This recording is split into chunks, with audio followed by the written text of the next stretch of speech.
Medina के आकाश में रमजान की खुशियां फैल रही थीं। चारों ओर मदीना के आकाश में रमजान की खुशियां फैल रही थीं। चारों ओर सहरी की तैयारियां हो रही थीं। लेकिन हजरत फातिमा रजी अल्लाह ताला अन्हा का घर शांत और निःशब्द था। हजरत फातिमा रजी अल्लाह ताला अन्हा पूरी रात इबादत करने के बाद रोजा रखने के लिए सहरी खाने आगे बढ़ी, लेकिन देखा कि घर में एक बूंद पानी के अलावा और कुछ भी खाने को नहीं था। उन्होंने थोड़ा पानी पिया और अल्लाह से दुआ करते हुए कहा, ऐ अल्लाह, मैं यह रोजा तेरी ही रजामंदी के लिए रख रही हूँ। अगर तू हमें तंगी भी देता है तो वह भी तेरी रहमत है। जैसे ही यह दुआ खत्म हुई, मस्जिद नबवी से फज्र की मधुर अजान की आवाज गूंजने लगी, जो मानो पूरे मदीना को इबादत के लिए जगा रही थी। फज्र की नमाज अदा हो चुकी थी। मदीना के आकाश में सूरज झांकने लगा था। कुछ सहाबा मस्जिद नबवी से बाहर निकल रहे थे और कुछ व्यापारी रोजी रोटी कमाने के लिए निकल पड़े थे। इसी बीच हजरत अली रजी अल्लाह ताला अन्हु भी काम की तलाश में घर से बाहर निकले। इधर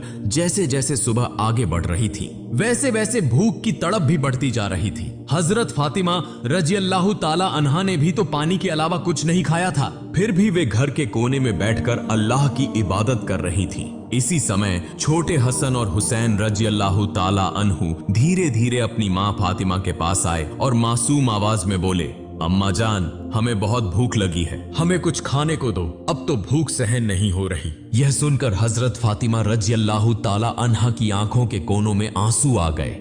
दिल कराह उठा, लेकिन वे कुछ कह नहीं सकी। फिर भी अपने बच्चों के सामने मुस्कुराकर बोली, बेटा, यह दुनिया तो बस एक इम्तिहान है, थोड़ा सब्र करो, इंशाअल्लाह तुम्हारे अब्बा जान कुछ खाना लेकर आएंगे। यह सुनकर छोटे हसन और हुसैन रजी अल्लाह ताला अन्हु खुश होकर वहां से चले गए, लेकिन वे भी इफ्तार का इंतजार कर रहे थे। हजरत फातिमा को भी बहुत तेज भूख लग रही थी, सिर हल्का झंझना रहा था। तब उन्होंने अल्लाह से दुआ की, अल्लाह, तू ही हमारा रिज्क देने वाला है। ऐ अल्लाह, हमें रिज्क अता फरमा, हमारे बच्चों को तकलीफ सहने की ताकत दे। ऐ अल्लाह, हमारे ईमान को मजबूत रख। इस कठिन परीक्षा के बावजूद उनके दिल में न कोई शिकायत थी, न कोई मायूसी था, तो बस सब्र और अल्लाह पर तवक्कुल। इधर हजरत अली रजी अल्लाह ताला अन्हु को अब तक कोई काम नहीं मिला था। सूरज धीरे धीरे आसमान के बीचों बीच पहुंच चुका था। चिलचिलाती धूप और गर्मी की तपिश मदीना की जमीन को जला रही थी, लेकिन जैसे ही उन्हें घर की याद आई, उनकी आंखों में आंसू आ गए। आखिरकार हजरत अली रजी अल्लाह ताला अन्हु एक सहाबी के घर गए और सलाम करके बोले, भाई, हमारे घर में खाने को कुछ भी नहीं है, क्या आप मुझे कोई काम दिला सकते हैं? तब उस सहाबी ने कहा, या अली, अल्लाह की कसम, अगर मेरे पास कुछ होता तो मैं जरूर तुम्हारे लिए रखता, लेकिन मेरे घर में भी कई दिनों से चूल्हा नहीं जला, मैं भी भूखा हूँ। यह सुनकर हजरत अली रजी अल्लाह ताला अन्हु अवाक रह गए। फिर उन्होंने सहाबी को तसल्ली देते हुए कहा, निश्चित रूप से अल्लाह कोई न कोई रास्ता बनाएगा। इसके बाद वे फिर से काम की तलाश में निकल पड़े। कुछ दूर जाने के बाद उनके दिल में ख्याल आया कि शहर के किनारे एक अमीर व्यापारी रहता है, अगर मैं उसके पास जाऊं तो शायद कोई काम मिल जाए। यह सोचकर वे उस अमीर व्यापारी के घर की ओर बढ़ने लगे। उधर हजरत फातिमा रजी अल्लाह ताला अन्हा दरवाजे पर खड़ी हजरत अली रजी अल्लाह ताला अन्हु के घर लौटने का इंतजार कर रही थी। उनकी आंखें करुणा से भरी हुई थी। ठीक उसी समय छोटे हसन और हुसैन रजी अल्लाह ताला अन्हु भूख की तड़प सहन न कर सके और धीरे धीरे अपनी माँ के पास आकर मासूम आवाज में फुसफुसाए, अम्मा जान, अब्बा जान कब घर आएंगे? यह सुनकर हजरत फातिमा रजी अल्लाह ताला अन्हा का दिल दर्द से भर उठा। उनकी आंखों में आंसू चमकने लगे, लेकिन फिर भी उन्होंने अपने बच्चों को दिलासा देते हुए कहा, बेटा, थोड़ा सब्र करो, यकीनन अल्लाह हमारी मदद करेगा। इधर हजरत अली रजी अल्लाह ताला अन्हु उस अमीर व्यापारी के घर पहुंचे और सलाम करके बोले, भाई, क्या आपके पास कोई काम है? मैं काम करना चाहता हूँ। वह अमीर व्यापारी कुछ देर चुप रहा, फिर बोला, हाँ, मेरे खजूर के बाग में कुछ काम है, तुम वहाँ कुछ घंटे काम कर सकते हो, लेकिन मेरी एक शर्त है, मैं तुम्हें मजदूरी के बदले पैसे नहीं दे सकता, लेकिन मैं तुम्हें कुछ खजूर दे सकता हूँ। हजरत अली रजी अल्लाह ताला अन्हु को अपने घर की भूख और मुश्किलों का ख्याल आया, जिससे उनका दिल कांप उठा और आंखों में आंसू आ गए। उन्होंने तुरंत इस काम को करने के लिए हामी भर दी। इसके बाद हजरत अली रजी अल्लाह ताला अन्हु खजूर के बाग में काम करने लगे। मालिक के आदेशानुसार उन्होंने सारा काम अकेले पूरा कर दिया। इस तरह कई घंटे बिना रुके कड़ी मेहनत करने के बाद वे उस अमीर व्यापारी के पास गए और कहा, मैंने आपके आदेश के अनुसार सारा काम पूरा कर दिया, अब मेरी मजदूरी अदा करें। तब उस अमीर व्यापारी ने कुछ खजूर हजरत अली रजी अल्लाह ताला अन्हु के हाथों में रख दिए खजूर पाकर वे बहुत खुश हुए और तुरंत अल्लाह का शुक्र अदा करते हुए बोले, ए अल्लाह, तू ही हमारा रिज़्क़ देने वाला है। अगर तू हमें आजमाना चाहता है तो हम सब्र करेंगे, लेकिन हमारे ईमान को मजबूत रख। यह कहते हुए वे तेजी से घर की ओर रवाना हो गए। इधर जब हजरत अली रजी अल्लाह ताला अन्हु घर के करीब पहुंचे, तब मदीना का आकाश गहरे लाल रंग में रंग चुका था। सूरज पश्चिम की ओर झुक रहा था और चारों ओर इफ्तार की तैयारियां चल रही थीं। उसी समय थके हुए शरीर के साथ हजरत अली रजी अल्लाह ताला अन्हु घर में दाखिल हुए और उसी वक्त मस्जिद नबवी की मधुर अजान की आवाज दूर से गूंजने लगी। घर में इफ्तार के लिए केवल कुछ खजूर और पानी था, लेकिन फिर भी वह घर अल्लाह की रहमत से भर गया। सब एक साथ इफ्तार के लिए बैठे। हजरत हसन और हुसैन रजी अल्लाह ताला अन्हु को 2-2 खजूर दिए गए। हजरत अली रजी अल्लाह ताला अन्हु ने 2 खजूर लिए और हजरत फातिमा रजी अल्लाह ताला अन्हा ने भी 2 खजूर लिए। हाँ, जैसे ही वे इफ्तार करने वाले थे, तभी एक भिखारी बाहर खड़ा होकर कहने लगा, माँ, मैंने पूरा दिन कुछ नहीं खाया, भूख की पीड़ा अब और सहन नहीं हो रही, कृपया मुझे कुछ खाने को दें। हजरत फातिमा रजी अल्लाह ताला अन्हा का दिल बहुत ही नर्म और दयालु था। उन्होंने अपनी तकलीफ की परवाह किए बिना कहा, हे मेरे प्रिय स्वामी, हमारा इफ्तार इस भिखारी को दे दीजिए। हजरत अली रजी अल्लाह ताला अन्हु ने पूछा, फातिमा, फिर तुम क्या खाकर इफ्तार करोगी? हजरत फातिमा रजी अल्लाह ताला अन्हा ने कहा, मैं सिर्फ पानी पीकर इफ्तार कर लूंगी। हजरत अली रजी अल्लाह ताला अन्हु यह सुनकर स्तब्ध रह गए, लेकिन कुछ नहीं बोले। उन्होंने इफ्तार का सारा खाना उस भिखारी को दे दिया और दुआ की, ए अल्लाह, ए मेरे रब, हमारे इस त्याग को तू कबूल कर ले। अगले दिन रोजा रखने के लिए हजरत फातिमा रजी अल्लाह ताला अन्हा ने केवल पानी पिया। फिर सुबह के वक्त हजरत अली रजी अल्लाह ताला अन्हु कुछ आटा इकट्ठा करके घर लाए। हजरत फातिमा रजी अल्लाह ताला अन्हा ने उस आटे से कुछ रोटियां बनाई।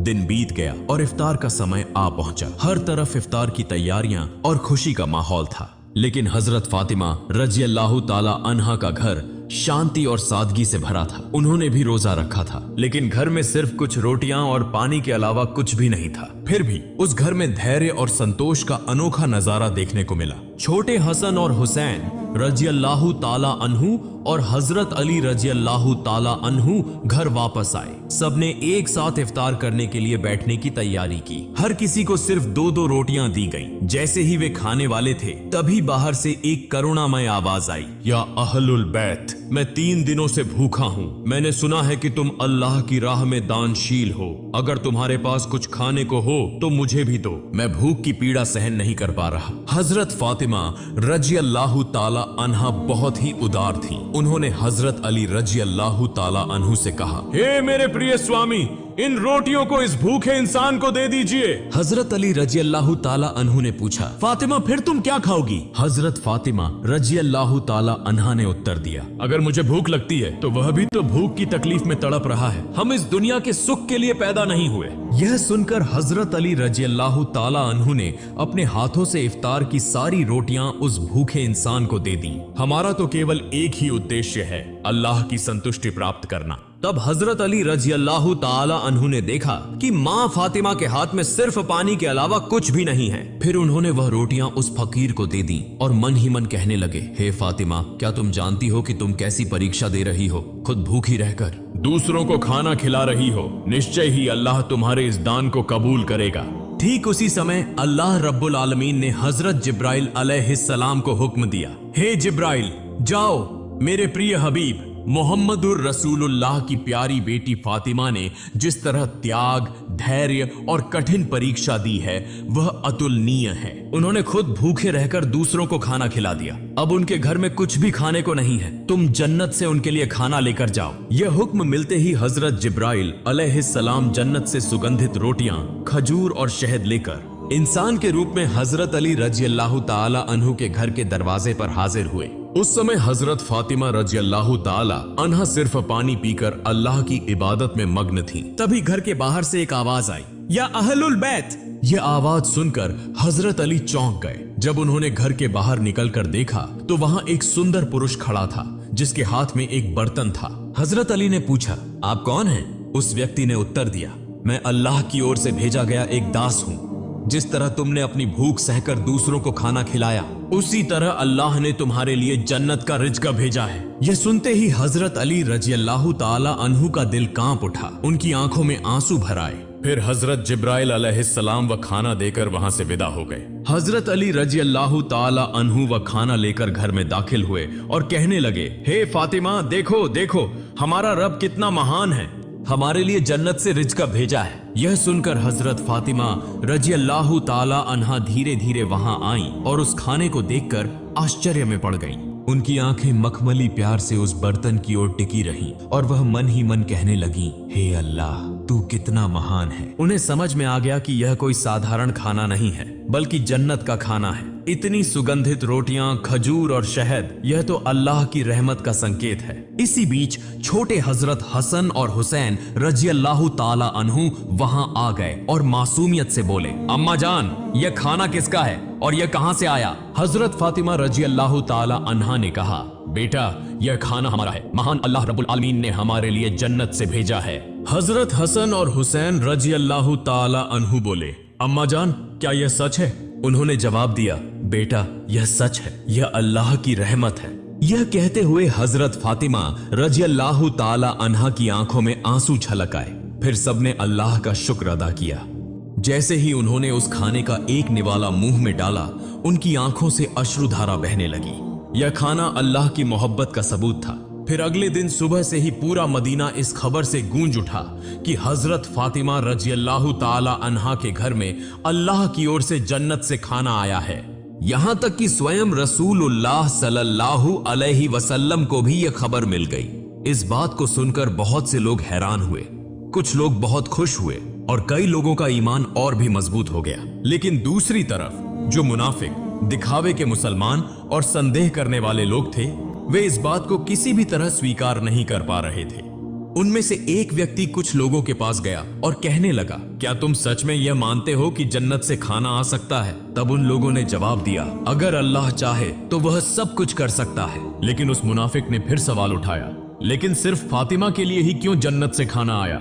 इस तरह के शंकाएं और संदेह की बातें धीरे धीरे मदीने की गलियों में फैलने लगी। जब यह बात मोहम्मदुर रसूलुल्लाह सल्लल्लाहु अलैहि वसल्लम के कानों तक पहुंची तो उन्होंने सभी लोगों को संबोधित करते हुए फरमाया, ए मदीना के लोगों, क्या तुम यह विश्वास नहीं रखते कि अल्लाह अपने बंदों के लिए चमत्कारी व्यवस्थाएं कर सकता है? अगर अल्लाह ने मिराज की रात मुझे जन्नत तक पहुंचा दिया तो क्या वह मेरी बेटी के लिए जन्नत से खाना नहीं भेज सकता? फिर उन्होंने कहा, मेरी बेटी फातिमा जन्नत की औरतों की सरदार है। अल्लाह ने उसे जो सम्मान दिया है वह अतुलनीय है। यह घटना उसी सम्मान का एक प्रमाण है। इसके बाद हजरत मोहम्मद सल्लल्लाहु अलैहि वसल्लम ने सूरह अत-तलाक की एक आयत तिलावत की, जिसका अर्थ है, जो व्यक्ति तकवा, अल्लाह का डर अपनाता है, अल्लाह उसे ऐसी जगह से रिज़्क़ अता करता है जिसकी वह कल्पना भी नहीं कर सकता। यह सुनकर हर कोई चुप हो गया और सहाबियों का ईमान और भी मजबूत हो गया। जब यह घटना पूरे मदीना में चर्चा का विषय बन गई तो मुनाफिक और काफिर इस पर क्रोधित हो गए। उन्होंने अपने अनुयायियों को बुलाकर कहा, क्या तुम देख रहे हो, मोहम्मद सल्लल्लाहु अलैहि वसल्लम की बेटी को ऐसा सम्मान मिल रहा है जो दुनिया में किसी को नहीं मिला। अगर यह खबर और ज्यादा फैली तो लोगों का ईमान और मजबूत हो जाएगा